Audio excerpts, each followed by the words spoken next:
కాకినాడ జిల్లా ప్రత్తిపాడు మెడికల్ కళాశాలల ప్రైవేటీకరణను అడ్డుకుంటా YCP coordinator Mudragada Giribabu YCP రాష్ట్ర అధ్యక్షులు వైఎస్ జగన్మోహన్ రెడ్డి ఆదేశాల మేరకు ముద్రగడగిరి ఆధ్వర్యంలో ప్రత్తిపాడు లయన్స్ క్లబ్ నుండి ప్రభుత్వ మెడికల్ కాలేజీల ప్రైవేటీకరణ వ్యతిరేకంగా జీవో రద్దు చేయాలని భారీ ర్యాలీ నిర్వహించారు. ప్రతిపాడు తహసీల్దార్ కు వినతి పత్రం అందజేశారు. ముద్రగడగిరి మీడియాతో మాట్లాడుతూ మాజీ ముఖ్యమంత్రి వర్యులు వైఎస్ఆర్ కాంగ్రెస్ పార్టీ అధినేత జగన్మోహన్ రెడ్డి ఆదేశాల మేరకు నిరసన కార్యక్రమం చేయడం జరుగుతుందని తెలిపారు. వైఎస్ రాజశేఖర రెడ్డి ఆరోగ్యశ్రీ అనేక పథకాలు పెట్టి లక్షలాది మందికి రాష్ట్ర ప్రజలకు సేవ చేసిన ఘనత వైఎస్ఆర్ కాంగ్రెస్ పార్టీకే చెల్లుతుందని రాష్ట్రంలో 17 మెడికల్ కాలేజీలు తెచ్చిన దంత వైఎస్ జగన్మోహన్ రెడ్డి అన్నారు. లక్షలాది కోట్లు అమరావతికి ఎలా ఖర్చు చేస్తున్నారని ప్రశ్నించారు. కూటమి ప్రభుత్వం 140 హామీలు ఇచ్చారు, నెరవేర్చిన దాఖలాలు ఎక్కడ లేవు. 10 కోట్ల హెరిటేజ్ కంపెనీలపై అప్పు చేసి పెడుతున్నారని మండిపడ్డారు. మెడికల్ కళాశాల ప్రైవేటీకరణ ఆపే వరకు వైసీపీ పార్టీ తరపున పోరాటం చేస్తా ఉన్నారు.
అందరికీ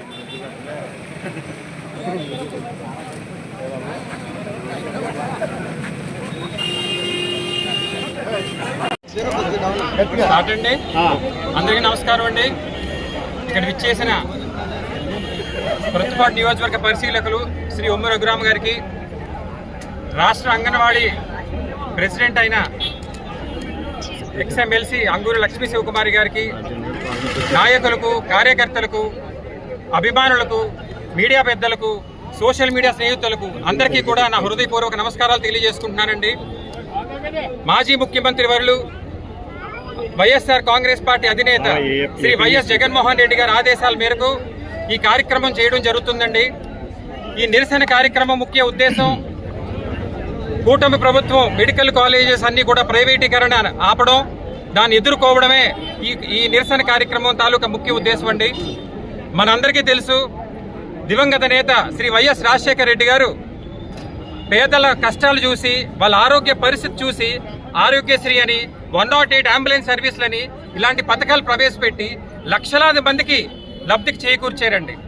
అదే స్ఫూర్తితో మన నాయకుడు జగన్మోహన్ రెడ్డి గారు కూడా అవన్నీ కొనసాగిస్తూనే దేశంలో ఏ ముఖ్యమంత్రి సాధించలేని ఘనత 17 మెడికల్ కాలేజీలు మన రాష్ట్రానికి తీసుకొచ్చి ప్రతి జిల్లాలోని ఒక మెడికల్ కాలేజ్ ఉండాలి, మల్టీ స్పెషాలిటీ హాస్పిటల్ ఉండాలి, పేద ప్రజలు గొప్ప గొప్ప చదువులు చదవాలి, అందరికీ కూడా most advance scientific medical facilities అన్ని అందుబాటులో ఉండాలని మెడికల్ కాలేజ్ తెచ్చారండి. అందులో 7 మెడికల్ కాలేజీలు మన ప్రభుత్వం టైం పూర్తవ్వకుండానే ఇవన్నీ పూర్తయి ప్రారంభమయ్యి ఈ రోజు పిల్లలందరూ చదువుకునే సమయం మనం చూస్తున్నామండి. మిగతా 10 కాలేజీలు కూడా కూటమి ప్రభుత్వం రాగానే ఆ పనులన్నీ నిలిపివేసి అవన్నీ కూడా వాళ్ళకి నచ్చిన వారికి కట్టబెట్టాలని, ప్రైవేటైజేషన్ పేరుతో వారికి నచ్చిన వారికి కట్టబెట్టాలనే ప్రయత్నం ఈ కూటమి ప్రభుత్వం చేస్తుందండి. ఎందుకు చేస్తున్నారు మీరు అలాగా? ప్రైవేటైజేషన్ అడిగితే రాష్ట్రానికి డబ్బులు లేవు, ప్రైవేటైజేషన్ వాళ్ళకి ఇస్తే ఇంకా మెరుగుగా సేవలు అందిస్తారనే కథలో వాళ్ళు చెప్తున్నారు. అయ్యా, రాష్ట్ర ప్రజల ఆరోగ్యానికి, రాష్ట్ర పిల్లలు చదువుకోవడానికి కంటా మీకు ముఖ్యమైనది ఏది అని అడుగుతున్నాం మిమ్మల్ని. ఎందుకంటే ఉన్న మెడికల్ కాలేజీలు డెవలప్ చేయడం కోసం 5,000 కోట్లు కావాలని పేపర్లోని, టీవీలోని చదువుతున్నాం. మీ దగ్గర రాష్ట్ర ప్రజల ఆరోగ్యాన్ని కోసం 5,000 ఖర్చు పెట్టడానికి డబ్బులు లేవు, కానీ 1,000 కోట్లు, లక్షలాది కోట్లు అమరావతి మీద ఎలా కుమ్మరిస్తున్నారు చంద్రబాబు నాయుడు గారు? మీరు ఏదన్నా అడిగితే డబ్బులు లేవంటున్నారు. ఇటీవల గత వారంలో controller of auditor general CAG report విడుదల చేసిన గణాంకాలు చూస్తే గడిచిన 6 నెలల్లో దేశంలో అన్ని రాష్ట్రాల కంట మన రాష్ట్రం అధికమైన అప్పు చేసిందండి. 63,000 కోట్లు మన చంద్రబాబు నాయుడు గారు గడిచిన 6 నెలల్లో అప్పు తెచ్చారు. అంటే సుమారుగా నెలకి 10,000 కోట్లు అప్పు తెస్తున్నారు. అందులో ఒక 5,000 కోట్లు మెడికల్ కాలేజీలకు ఇచ్చి మీకున్న గొప్ప విజనరీతో అవి ఎందుకు అంతర్జాతీయ స్థాయిలో తీర్చిదిద్దలేకపోతున్నారని ప్రశ్నిస్తాం మిమ్మల్ని. అంటే ప్రజల ఆరోగ్యం కంట మీ డబ్బు, మీ ఆలోచన ముఖ్యం అంటారు. అవన్నీ మీరు డెవలప్ చేస్తే జగన్ గారికి వస్తుంది పేరు, అది తెచ్చింది జగన్ గారని మీకు తెలుసు కాబట్టి జనం మర్చిపోతారేమో, మా పేరు మేము ఎంత చేసినా నీ జగన్ గారిని గుర్తుపెట్టుకుంటారనే దురుద్దేశంతో ఈ రోజు మీరు అవన్నీ కూడా మూలపడే ప్రయత్నం మీరు చేస్తున్నారు. ఏం చేస్తున్నారు? వేలాది కోట్ల అప్పులు తెచ్చి మీరు అభివృద్ధి మారుపేరైన మీరు పెద్ద అభివృద్ధి ఏమైనా బీభత్సమైన అభివృద్ధి చేశారా? లేదే. ఎన్నో సూపర్ 6 పథకాలని 140 హామీలు ఇచ్చారు. ఏదన్నా టకాటకా అమలు చేస్తున్నారా ప్రజలకి? అది లేదే. పాలు పోస్తే ఎత్తుకుండే రోడ్లు కానీ, పెద్ద పెద్ద నిర్మాణాలు కానీ ఏమన్నా చేశారా గ్రామాల్లోని? అది కూడా లేదే. పోనీ జిఎస్టీ స్లాబులు తగ్గించాక విపరీతమైన జనాల కొనుగోలు శక్తి పెరిగిపోయిందా? అది కూడా లేదే. జగన్ గారి ప్రభుత్వంలో దాచుకున్న బంగారం అంతా ఈ రోజు మీకు తాకట్టు పెట్టే పరిస్థితి ఇవాళ జనాలకి ఉందండి. మరి ఏం చేస్తారు మీ డబ్బు అంతాని? అటు ప్రజలకి లేకుండా, పథకాలకి లేకుండా, అభివృద్ధి లేకుండా ఏం చేస్తున్నారు? లక్షలాది కోట్లు అప్పు తెచ్చి మీరు అప్పు తెచ్చేది మన నెత్తి మీదండి. వాళ్ళ హెరిటేజ్ కంపెనీల మీదో, వాళ్ళ ఆస్తుల మీదో కాదనే విషయం మన ఆంధ్రప్రదేశ్లో ఉన్న ప్రతి ఒక్కరు కూడా గుర్తుపెట్టుకోవాల్సిన అవసరం ఉందండి. ఏదేమైనప్పటికీ ఈ మెడికల్ కాలేజ్ ప్రైవేటీకరణ మీరు ఆపేంత వరకు కూడా జగన్మోహన్ రెడ్డి గారు కానీ, వైఎస్ఆర్ కాంగ్రెస్ పార్టీ నాయకులు కానీ, కార్యకర్తలు కానీ, రాజకీయ వివిధ పార్టీల వాళ్ళు కానీ తగ్గేదే లేదని మీకు మరొక్కసారి హెచ్చరిస్తున్నాం చంద్రబాబు నాయుడు గారు. ఇప్పటికే ఈ 1,000,000 సంతకాల కార్యక్రమం ప్రతి నియోజకవర్గంలో రాష్ట్ర వ్యాప్తంగా జరుగుతుందండి. ఎక్కడ కూడా అనూహ్యమైన స్పందన వస్తూ అందరూ ఉత్సాహంగా ఉన్నారు. ఏ నియోజకవర్గంలో కూడా ఏ ఒక్కరూ కూడా మేము ఎందుకు పెట్టాలి సంతకం, ప్రైవేటైజేషన్ మంచిదే కదా అని ప్రశ్నించిన వాడు రాష్ట్రంలో ఎవరూ లేరు. దీన్ని పెట్టి చంద్రబాబు నాయుడు గారు మీరు అర్థం చేసుకోవాల్సిన విషయం, మీరు తీసుకున్న నిర్ణయాన్ని ప్రజలు వ్యతిరేకిస్తున్నారు, తిరస్కరిస్తున్నారు, ద్వేషిస్తున్నారు, సిగ్గుపడుతున్నారు మీరు ఇలాంటి నిర్ణయం తీసుకున్నందుకు. ఈ 10 మెడికల్ కాలేజీలు మీరు తెస్తున్న 10,000 కోట్లలోంచి 5,000 కోట్లు తీసి ఇవి అభివృద్ధి చేసి రాష్ట్రానికి, రాష్ట్ర భవిష్యత్తుకి, రాష్ట్ర ప్రజలకి మీరు అంకితం చేయవలసిందే అనే విషయం మీకు మరొక్కసారి తెలియజేస్తామండి. అది ఆపేంత వరకు కూడా ఎవరూ కూడా నిద్రపోమని, ఎప్పటికప్పుడు మీకు మెడలు వంచే వరకు కూడా మేము ఉద్యమిస్తామని, జగన్మోహన్ రెడ్డి గారి వెనకాల మేము అంతా నడుస్తామని మరొక్కసారి తెలియజేస్తున్నానండి. చివరిగా ఇక్కడ వచ్చిన ప్రతి ఒక్కరికి కూడా పేరు పేరున నా హృదయపూర్వక పాదాభివందనాలండి. చాలా క్షేమంగా వచ్చారు, అందరూ కూడా క్షేమంగా వెళ్ళాలని మనస్ఫూర్తిగా కోరుకుంటున్నాను సార్. కృతజ్ఞతలు తెలియజేసుకుంటున్నాను.